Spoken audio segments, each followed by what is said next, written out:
Février 2000. J'ai rencontré la congrégation bouddhiste d'Ashramvardhar à Lynn tout à fait par hasard. À cette époque, la Chine avait envahi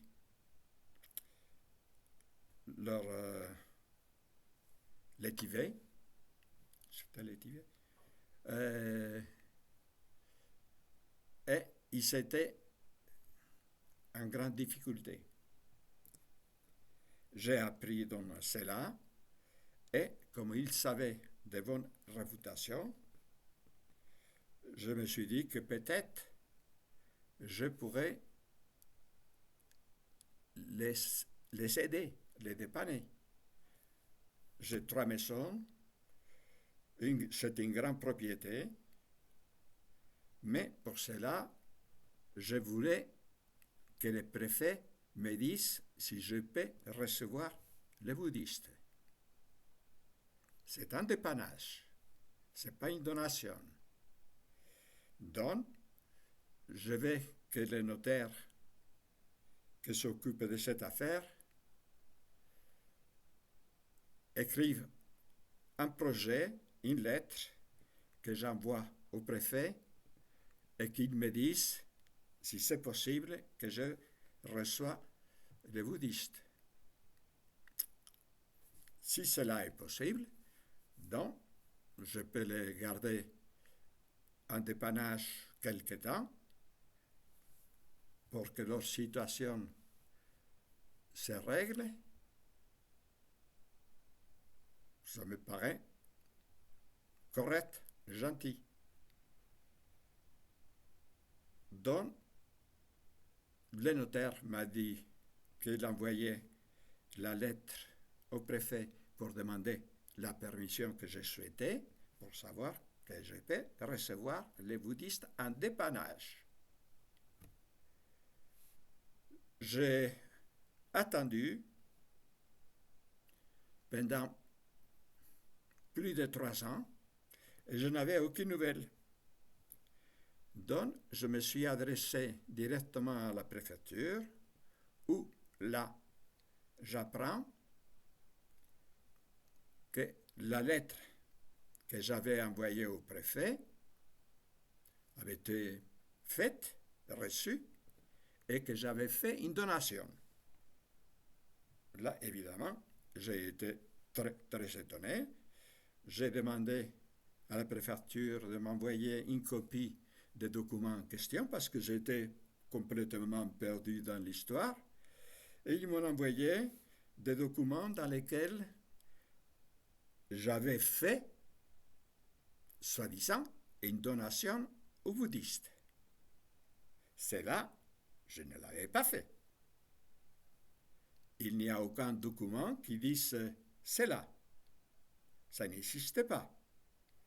Donc, comme ils sont faits, les notaires et les bouddhistes, ils sont faits, bien sûr, des faux documents dans lesquels je suis toujours imbrigué dans cette histoire dingue. J'ai voulu prendre tout de suite un avocat, impossible. Tous sont occupés, ils ne veulent pas s'occuper de cette affaire. Je me suis adressé à la CIMAD pour voir s'ils pouvaient m'aider, et la CIMAD, qui ne s'occupe pas de l'affaire qui me concerne, m'a dit qu'elle allait essayer de trouver un avocat qui pourrait certainement m'aider. Il a trouvé un avocat, Maître Diassia, qu'il voulait de toute évidence m'aider, et que tout de suite il m'a dit que ce qui avait été fait était faux, complètement faux, que ça ne valait rien. Mais, dans l'Orne, les magistrats et avocats, ils sont, paraît-il, tous des francs-maçons. Je n'ai rien contre les francs-maçons, c'est pas interdit. Mais ils ont fait corps pour protéger les voleurs. Donc je ne peux rien faire. Ils sont ouverts cela depuis aujourd'hui 25 ans. Je n'ai pas arrêté de me manifester pour dénoncer cet cambriolage, mais les magistrats de cette époque, de toute évidence, c'était des voyous, des malhonnêtes. Ils ont piétiné la justice, insulté la République. Mais je ne peux rien faire, puisque ce sont les papiers qu'ils ont présentés et que les avocats qu'on m'a attribués par le tribunal, en fait, ils peuvent rien. Ils peuvent rien puisque ce sont ces magistrats voyous, on pourrait dire peut-être même d'ailleurs criminels, ils aident les voleurs. Donc, je suis empêtré dans une histoire incroyable et vraie. Depuis 25 ans, je suis actuellement un petit peu dans la misère. Parce que je ne sais pas comment ils se sont débrouillés, les bouddhistes. Ils m'ont pris tout ce que j'avais comme argent. À cette époque, j'utilisais beaucoup le liquide parce que je suis dyslexique, je ne peux pas écrire. Donc c'était pour moi le plus facile, c'est le liquide. Et les bouddhistes me disaient qu'ils avaient besoin d'argent pour les enfants bouddhistes dans le Tibet, pour les aider, qu'ils puissent manger et éduquer. Donc je donnais de l'argent. Et je me suis retrouvé complètement sans aucune ressource. Aujourd'hui, ça continue de la même manière. J'ai une petite retraite d'un peu moins de 1000 euros. Je ne me plains pas. J'ai toujours travaillé. Je n'ai jamais été au chômage. Donc, je ne dois rien à la France, qui est un pays que j'aime. Mais on ne peut pas m'accuser d'avoir profité de tout ce que beaucoup de voyous profitent pour avoir de l'argent. La police, la gendarmerie, ils ne peuvent rien. Quand ils attrapent les voleurs, les magistrats les remettent en liberté.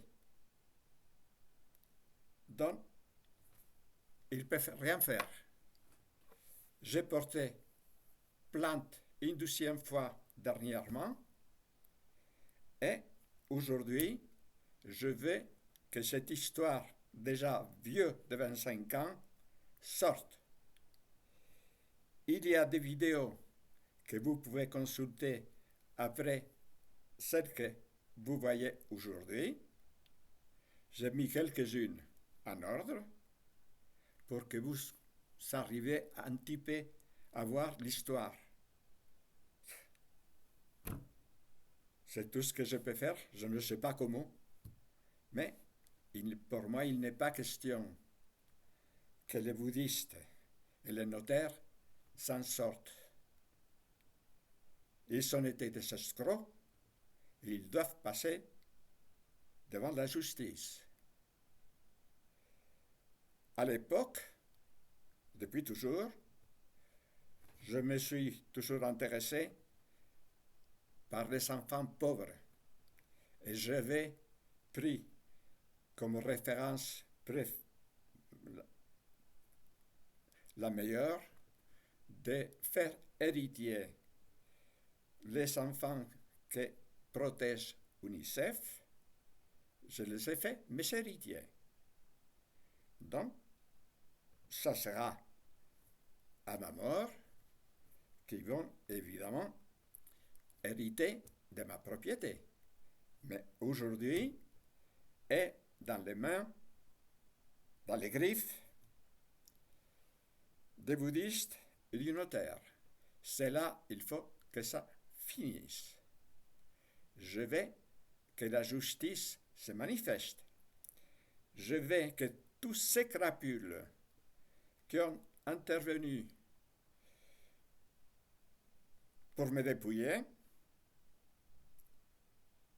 soient punis. Les magistrats, c'est horrible. Normalement, ils sont là pour défendre la justice.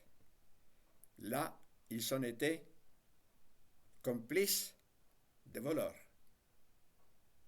Cela doit s'arranger.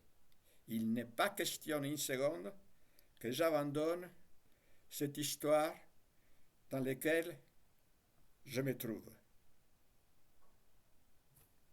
Je vais voir comment ce que je peux faire, mais d'aucune manière,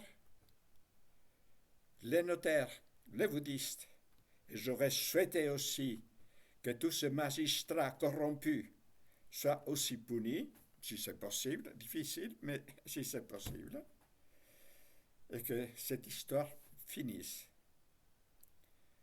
Je suis fatigué.